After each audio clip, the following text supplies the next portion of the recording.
Nous allons aborder dans ce chapitre les civils et les militaires dans la Première Guerre mondiale. Voyons dans un premier point les grandes phases de la guerre. En août 1914 commence une guerre en Europe qui oppose les pays de la Triple Entente et ceux de la Triple Alliance, encore appelés Empires centraux. Jusqu'en 1915, on assiste à une guerre de mouvement, avec notamment la bataille de la Marne en septembre 1914.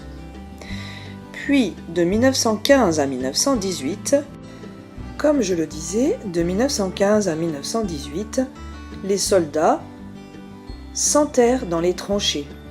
C'est la guerre de position.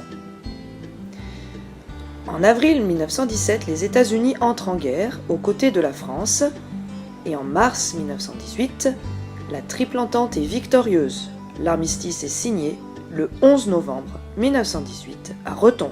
Voyons dans un deuxième point les violences dans les combats. Les soldats sont confrontés à une violence inédite. Armes nouvelles, très nombreuses, obus, mitrailleuses, armes chimiques. Les conditions de vie sont terribles, la peur, le froid, la boue, les rats. Les champs de bataille, comme à Verdun, de février à décembre 1916, sont un enfer. Les civils sont également confrontés à la guerre. Dans tous les pays du monde, ils participent à l'effort de guerre. Les femmes remplacent les hommes dans les usines et aux champs. Ils souffrent des bombardements et du rationnement. Dans l'Empire ottoman, environ 1,5 million d'Arméniens sont déportés et assassinés entre 1915 et 1916. C'est un génocide. En 1917, c'est la révolution russe. Le tsar Nicolas II abdique et en octobre, les bolcheviks s'emparent du pouvoir. Lénine met un terme à la guerre. Le nouveau régime est contesté par les pays européens. Voyons maintenant le bilan de cette guerre. Après l'armistice, les dégâts sont considérables. 10 millions de morts, 21 millions.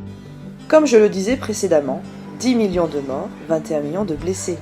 Les gueules cassées sont marquées à jamais. Le traité de Versailles, signé le 28 juin 1919, met un point final à la guerre. L'Allemagne est déclarée seule responsable, elle perd ses territoires et doit payer de lourdes réparations.